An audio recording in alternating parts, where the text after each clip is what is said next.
Hello student, computer net के YouTube channel में आपका फिर से स्वागत है। तो पिछले वीडियो में हमने सीखा था माइक्रोसॉफ्ट एक्सेल के बेसिक फीचर्स के बारे में और कैसे हम एक्सेल की शीट के अंदर काम करते हैं। ये हम अब इस वीडियो में सीखेंगे। तो सबसे पहले हमने ये माइक्रोसॉफ्ट एक्सेल ओपन कर लिया है। अब हमें बाय डिफ़ॉल्ट, आपको लास्ट वीडियो में मैंने बताया था कि एक्सेल हमें बाय डिफ़ॉल्ट 3 शीटें देता है जिनके नाम शीट 1, शीट 2 और शीट 3 होते हैं। तो आज हम इन तीनों शीटों का यूज़ करेंगे और 3 अलग अलग तरीके के डॉक्यूमेंट इन तीनों शीटों में फीड करेंगे। तो बाय डिफ़ॉल्ट एक्सेल आपको पहले शीट 1 खोल के देता है। तो इस शीट में मुझे किसी क्लास में पढ़ने वाले स्टूडेंटों का डाटा तैयार करना है। तो सबसे पहले हमने हेडिंग डाला सीरियल नंबर, फिर उसके बाद स्टूडेंट का नाम, स्टूडेंट का रोल नंबर, स्टूडेंट का फादर्स नेम। अब हम जब किसी सेल पे कोई डाटा लिखते हैं और डाटा हमारा वो उस सेल से आगे दूसरे सेल पे चले जाता है, जैसे कि आप देख रहे होंगे यहाँ पर हमारा डाटा जो है फादर्स नेम, वो दोनों सेलों के, यानी कि इस सेल के अंदर भी हमारा फादर्स नेम दिखाई दे रहा है और इस सेल के अंदर भी। तो हमें क्या करना है, इस जगह पर यानी जहाँ पर इन दोनों कॉलमों का ये जॉइंट है, यहाँ से हम अपने इस कॉलम की विड्थ यहाँ से बढ़ा देंगे इस तरीके से। तो इस तरह से अगर कोई डाटा आपके कॉलम में नहीं आ रहा है, पूरा दूसरे सेल पे जा रहा है, तो आप उस कॉलम की विड्थ बढ़ा सकते हो। तो हमने फादर्स नेम फील्ड बना दिया। अगला फील्ड एड्रेस और नेक्स्ट फील्ड कॉन्टैक्ट। तो ये हमने स्टूडेंट का डाटा के लिए हमने हेडिंग लिख दिया है। अब हमें मान लिया कि क्लास में 50-60 स्टूडेंट हैं, तो उन स्टूडेंटों की डाटा तैयार करना है। तो सीरियल नंबर 1, एंटर दबा के नीचे आएंगे 2। अब इसके बाद मुझे 3, 4, 5, 7 तक आगे तक लिखना है। तो 1 और 2 को सिलेक्ट करेंगे और उसके बाद यहाँ से जैसे ये ब्लैक प्लस का निशान आएगा, यहाँ पर इस जगह पर जैसे हम कर्सर लाएंगे ब्लैक प्लस का निशान आएगा, बटन प्रेस करके नीचे खींच दो जहां तक आपको सीरियल नंबर चाहिए। तो इस तरह से आपको शुरू के 2 सीरियल नंबर, यानी सीरियल नंबर के शुरू की 2 वैल्यू लिखनी है। उसके बाद दोनों वैल्यू को सिलेक्ट करके कॉपी कर देना है, तो वो उसी डिफरेंस को आगे कॉपी कर देगा और आपका इस तरह से सीरियल नंबर कंटिन्यू हो जाएगा। फिलहाल मुझे 10 ही स्टूडेंटों का डाटा तैयार करना है, तो मैं सीरियल नंबर 10 तक ही रखता हूँ। स्टूडेंट का नाम Ajay, roll number 1, father's name DS Kumar, address MDDA colony. अब यहाँ पर भी हमें कॉलम की विड्थ बढ़ानी पड़ेगी, कॉन्टैक्ट की विड्थ भी थोड़ी बढ़ा देते हैं और कॉन्टैक्ट नंबर हमने ये डाल दिया। इसी तरह से अगले स्टूडेंट का data Ravi, roll number 2, S Singh, race course, contact number. इसी तरह से और भी स्टूडेंटों का डाटा हम इसमें फीड कर देंगे। अब आते हैं शीट 2 में। शीट 2 में हम क्या काम करेंगे, इसमें हम कुछ सामानों की लिस्ट तैयार करेंगे और उनका डाटा भरेंगे। तो सबसे पहले हमने हेडिंग डाला सीरियल नंबर, प्रोडक्ट का नाम, उस प्रोडक्ट की कॉस्ट, कितनी क्वांटिटी में आपके पास वो प्रोडक्ट है, किस कंपनी का वो प्रोडक्ट है और उसकी मैन्युफैक्चर डेट क्या है। सीरियल नंबर फिर से वही 1 और 2 लिखेंगे, 1 और 2 को सिलेक्ट करेंगे और यहाँ से कॉपी आगे कर देंगे। फिलहाल हमें 10 तक ही चाहिए, बाकी डिलीट कर दो। तो जैसे हमने पहला प्रोडक्ट लिखा LED TV, cost 25,000, quantity 10 piece, company LG, manufacture date 12 मई 2019। इसी तरह से अगला product fridge, cost 15,000, quantity 15 piece, company Samsung, manufacture date 24 मई 2020। इसी तरह से हम और भी सामानों की लिस्ट तैयार कर लेंगे। अब आते हैं शीट 3 में। शीट 3 में हम किसी ऑफिस में काम करने वाले एम्प्लॉय का डाटा तैयार करेंगे। पहले हम हेडिंग लिखेंगे आईडी नंबर, एम्प्लॉय का नाम, एम्प्लॉय की पोस्ट, एम्प्लॉय किस सिटी से बिलोंग करता है, एम्प्लॉय की एज क्या है और उसको क्या सैलरी मिल रही है। आईडी नंबर 101, 102 और फिर 103, 104 चलाना है तो ये सीक्वेंस आगे कॉपी कर दोगे। फिलहाल 110 तक ही करना है।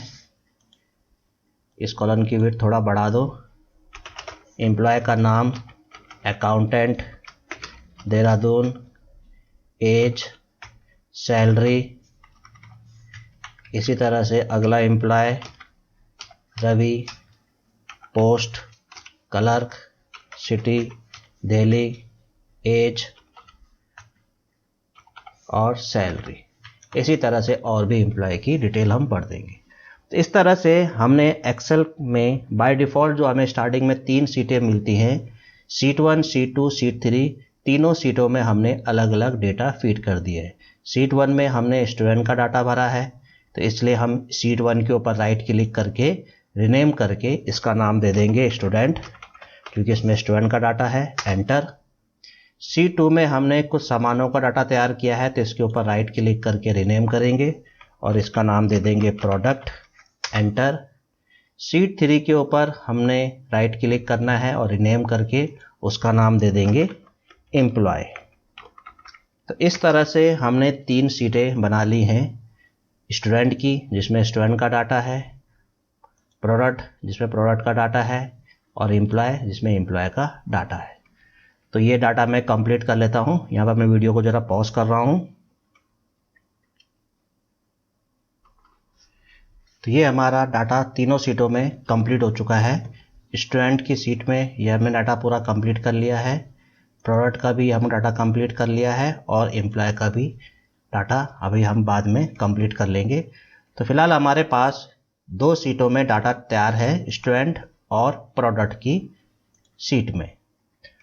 अब हमें इन सीटों के अंदर जो डाटा है उस पर काम करना है और उसके लिए हम होम टैब का इस्तेमाल करेंगे। तो होम टैब में सबसे पहला हमारा ब्लॉक है क्लिपबोर्ड ब्लॉक, जिसमें कि कट, कॉपी, पेस्ट और फॉर्मेट प्रिंटर के ऑप्शन है। तो ये क्लिपबोर्ड ब्लॉक सेम वैसी है जैसे हम MS वर्ड में हमने कट, कॉपी, पेस्ट करना सीखा था। जैसे कि हमें इस रो का सारा डाटा कट करना है तो ये हमने कट किया और इस जगह पर कर्सर लाके पेस्ट कर दिया, तो डाटा पूरा यहाँ पर आ गया। अब ये आखिरी का डाटा हमने सेलेक्ट करा, यहाँ पर कट करा, इस जगह पे कर्सर लाए, पेस्ट कर दिया और ये सारा डाटा सेलेक्ट करा, यहाँ से कट किया, यहाँ पर कर्सर लाए, पेस्ट कर दिया। तो इस तरह से डाटा हमने एक जगह से दूसरी जगह शिफ्ट कर दिया कट पेस्ट करके। कॉपी पेस्ट, जैसे कि मुझे फिर से एक डाटा रिपीट करना है और वो डाटा है हमारा ये वाला, इसे सेलेक्ट करेंगे, कॉपी करेंगे, यहाँ पर कर्सर लाएंगे और पेस्ट कर देंगे, तो वही डाटा हमारा दोबारा से यहाँ पर रिपीट हो गया, यानी कि कट पेस्ट। फिलहाल इसको मैं डिलीट कर रहा हूँ। तो ये था कट पेस्ट, कॉपी पेस्ट। अब है फॉर्मेट प्रिंटर, इसको अभी समझाता हूँ, इसके बाद आगे आते हैं। अब हमारे पास अगला ब्लॉक है जिसका नाम है फॉन्ट ब्लॉक। तो फॉन्ट ब्लॉक के अंदर ये ऑप्शंस है। सबसे पहले हमें पूरा डाटा सेलेक्ट करना है और हम उसे बोल्ड कर देते हैं और साइज़ चेंज करते हैं। बाय डिफ़ॉल्ट जब हम एक्सेल में लिखते हैं तो हमारे फॉन्ट का साइज़ 11 होता है, हमने उसका साइज़ चेंज कर दिया। डाटा का साइज़ हमने कर दिया 12 और हेडिंग का जो साइज़ है वो हमने चेंज करके 14 कर दिया। अब साइज़ बड़ा होने पर डाटा थोड़ा कट रहा है तो यहाँ से कॉलम की विड्थ आप बढ़ा सकते हो। ये हो गया। इसके बाद होता है कलर करना। जैसे कि हमें हेडिंग वाली रो पे कलर करना है ये, और डाटा वाले सारे एरिया को सिलेक्ट करके उस पर कलर कर देते हैं ये। इसके बाद फॉन्ट कलर, ये एरिया सेलेक्ट करा और यहाँ से फॉन्ट कलर कर दिया रेड, और ये बाकी डाटा सेलेक्ट करा और इस पर फॉन्ट कलर कर दिया ब्राउन। तो इस तरह से हमारा ये एरिया कलरफुल में हो गया। या इसका कलर कोई दूसरा कर देते हैं, ब्लू कलर कर देते हैं ये। अब होता है जितने एरिया में हमने काम करा है इस एरिया में बॉर्डर बनाना। क्योंकि एक्सेल की सीट के जो ये बॉर्डर्स होते हैं यानी लाइनिंग होती है, ये लाइनिंग प्रिंट आउट में नहीं आती, ये आपको केवल स्क्रीन पे दिखाई देती है।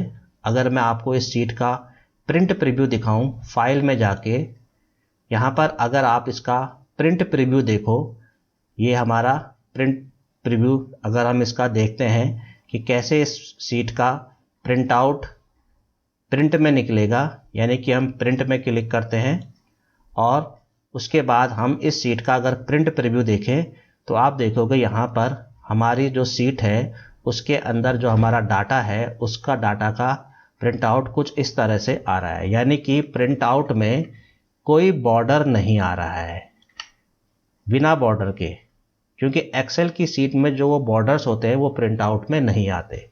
तो फिलहाल इसको बंद करते हैं एग्जिट करके, और अब हम इसका बॉर्डर बनाएंगे। तो उसके लिए हम क्या करेंगे, इस एरिया को सिलेक्ट करेंगे, इस एरिया में हमने काम किया है, और इस एरिया में हम यहाँ से बॉर्डर बनाएंगे ऑल बॉर्डर्स, यानी कि सीट के अंदर उस एरिया में अंदर और बाहर चारों तरफ हमें बॉर्डर बनाने हैं। तो यहाँ से ऑल बॉर्डर पे क्लिक कर देंगे। तो ये हमारा बॉर्डर बन गया है। अब अगर आप इसका प्रिंट में जाके प्रिंट प्रीव्यू देखोगे तो अब आप देखोगे प्रिंट आउट में आपका इस तरह से बॉर्डर भी आएगा। एग्जिट कर देते हैं यहाँ से। अब आपको बॉर्डर बनाने के बाद सेल के अंदर जो हम डाटा लिखते हैं, तो आपको बताया था कि किसी भी सेल के अंदर जब हम न्यूमेरिक वैल्यू लिखते हैं तो numeric value by default cell के राइट में होती है और कैरेक्टर वैल्यू सेल के लेफ्ट में होती है। हमें सभी को सिलेक्ट करके सेंटर करना है। तो ये सेंटर अलाइन है, इस पर क्लिक कर दो। राइट अलाइन, लेफ्ट करना है लेफ्ट अलाइन, सभी को सेंटर कर देते हैं।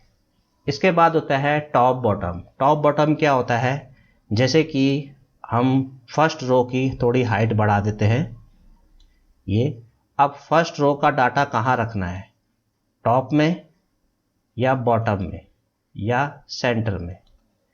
तो ये होता है टॉप, बॉटम और सेंटर, और ये होता है लेफ्ट, राइट, सेंटर। तो इस तरह से आप अपने डाटा को सेल के अंदर अलाइन कर सकते हो, किस पोजीशन पर रखना है वो रख सकते हो। इसके बाद होता है डायरेक्शन।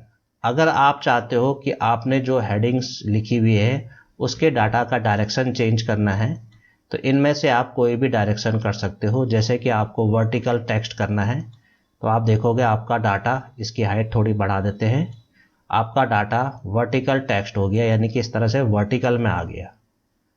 फिर से इसे सेलेक्ट करा, दोबारा गए, और इसे हमें करना है रोटेट टेक्स्ट अप, यानी कि टेक्स्ट रोटेट होगा बॉटम से टॉप की तरफ, इस तरह से।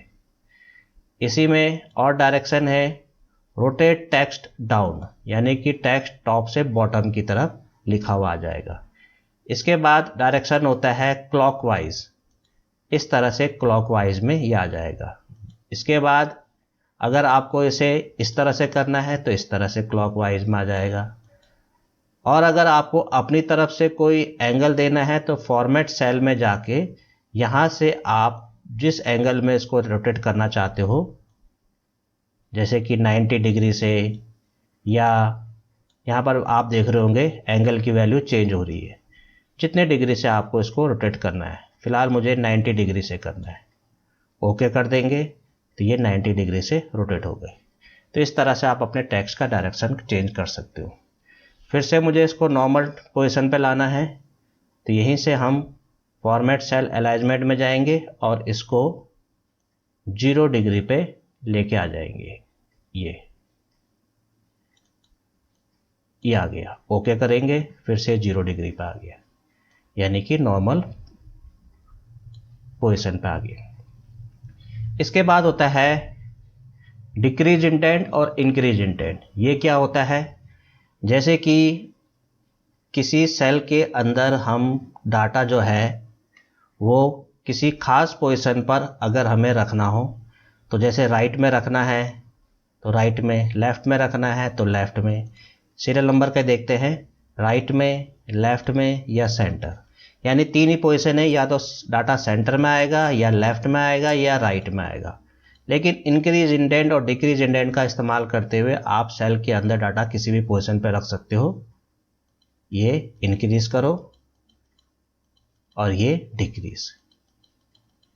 तो इस तरह से क्या है, आप इंक्रीज इंडेंट डिक्रीज इंडेंट का इस्तेमाल करते हुए सेल के अंदर अपना डाटा किसी भी पोजीशन पे रख सकते हो। और अगर आपको सीधा राइट में रखना है या लेफ्ट में रखना है तो वो आप इस तरह से रख सकते हो। तो ये था इंक्रीज इंडेंट और डिक्रीज इंडेंट का यूज। इसके बाद होता है अगला रैप टेक्स्ट। रैप टेक्स्ट क्या होता है कि जैसे कि आपको मैं यहाँ इस सेल पे बताता हूँ। जैसे कि हमने इस सेल के अंदर कोई डाटा लिखा और ये डाटा जो है हमारा इस सेल से बाहर अगले सेल पे चले गया है, और अगर हम अगले सेल पे कुछ लिखते हैं तो आप देखोगे उतना डाटा जो अगले सेल में गया था वो क्या है, हाइड हो गया। अगर मैं यहाँ पर नंबर्स लिखूं तो आप देखोगे उतना डाटा इस सेल का कट गया है। तो अगर हमें वो डाटा पूरा इसी सेल पे एडजस्ट करना है तो इसे सिलेक्ट करेंगे और रैप टेक्स्ट में क्लिक कर देंगे, तो हम देखेंगे हमारा डाटा क्या है, उसी सेल में एडजस्ट हो गया है। यानी कि वो डाटा के हिसाब से अपने आप ही सेल की उस रो की हाइट उतनी कर देगा और आपका डाटा उस सेल पे फिट कर देगा। तो ये होता है रैप टेक्स्ट। इसके बाद होता है मर्ज and centre. Merge and centre क्या होता है, अगर आप एक से ज़्यादा सेलों को सेलेक्ट करके एक बनाना चाहते हो तो उसे हम बोलते हैं मर्ज, और उस सेल के अंदर जो डाटा है वो सेंटर में आ जाएगा। जैसे कि हमने इस सेल के अंदर कोई डाटा लिखा, अब मुझे इस एरिया का, यानी जितने एरिया में हमने ये सेल सेलेक्ट कर रखे हैं इतने एरिया का एक सेल बनाना है, तो हम मर्ज एंड सेंटर पे क्लिक करेंगे तो हम देखेंगे हमारा जो डाटा है वो पूरा एक सेल के अंदर आ गया है, यानी वो सारे सेल आपस में मिलके एक मर्ज सेल हो गए हैं और डाटा हमारा सेंटर में आ गया है। बाकी आप यहाँ से align, top, centre, left, right जो करना है आप बाद में कर सकते हो। तो ये था आपका मर्ज एंड सेंटर। अब इनका इस्तेमाल करते हैं हम। जैसे कि इस मर्ज को मुझे हटाना है तो इसे पूरा दोबारा से फिर सिलेक्ट करेंगे, फिर से मर्ज एंड सेंटर पे क्लिक कर देंगे तो वो सारे आपस में मर्ज से हट जाएंगे। अब होता है कि जैसे कि मुझे ये जो हमने पहले इस शीट पे फॉर्मेटिंग करी है, मुझे ऊपर हेडिंग लिखनी है कि ये कौन से स्कूल के बच्चों का डाटा है। तो उसके लिए आप सबसे पहले तो 1 के ऊपर राइट क्लिक करके इंसर्ट करोगे, आप देखोगे ऊपर एक रो आ जाएगी। उस रो के पहले सेल पे आप अपना डाटा टाइप कर लो, जैसे हमने लिख दिया DAV पब्लिक स्कूल। अब मुझे यहाँ से लेकर जहाँ तक हमारा डाटा है वहाँ तक के सारे सेलों को सिलेक्ट करेंगे और मर्ज एंड सेंटर पे क्लिक कर देंगे और उसके बाद इसे फॉन्ट थोड़ा इसका इंक्रीज कर देंगे और बोल्ड करके इस पे ऑल बॉर्डर लगा देंगे और इस पे कलर कर देंगे और फॉन्ट कलर कर देंगे ये। तो इस तरह से क्या है, ये हमारा यहाँ पर हेडिंग इस तरह से बन जाएगी। तो इस तरह से आप इस्तेमाल कर सकते हो मर्ज करके एक से चार सेलों को एक बना के। तो इस तरह से आप अपनी सीट की फॉर्मेटिंग कर सकते हो। इसी तरह से फॉर्मेटिंग आप अपनी बाकी सीटों की भी इसी तरह से फॉर्मेटिंग कर सकते हो। जब आप इसका प्रिंट आउट निकालोगे, फाइल में जाके प्रिंट में क्लिक करोगे तो आपकी सीट का प्रिंट आउट कुछ इस तरीके से आएगा। तो ये था फॉर्मेट टैब के अंदर के 3 ब्लॉक, क्लिपबोर्ड, फॉन्ट और अलाइनमेंट ब्लॉक के ऑप्शंस। अब अगला है नंबर ब्लॉक। नंबर ब्लॉक जैसे कि आपको इस सेल पे आते हैं, जैसे कि आपने कहीं पर कोई वैल्यू लिखी हुई है और आप चाहते हो कि उस वैल्यू को आपने चेंज करना है, यानी उस पर परसेंटेज वैल्यू का इस्तेमाल करना है, यानी उस पर परसेंटेज सिंबल का इस्तेमाल करना है। जैसे कि मुझे यहाँ से लेकर यहाँ तक जो भी नंबर्स लिखने हैं उनमें परसेंटेज का निशान लगाना है।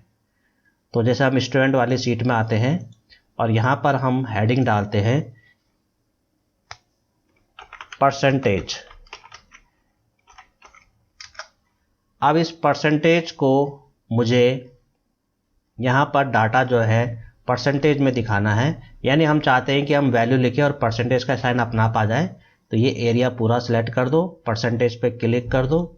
अब आप यहाँ पर जो भी वैल्यू डालोगे उसमें ऑटोमेटिक ही परसेंटेज अपने आप ही लगा हुआ आएगा। बस आपको क्या है, वैल्यू डालनी है, परसेंटेज उसमें अपने आप ही लगा हुआ आएगा ये। तो इस तरह से आप परसेंटेज का इस्तेमाल कर सकते हो।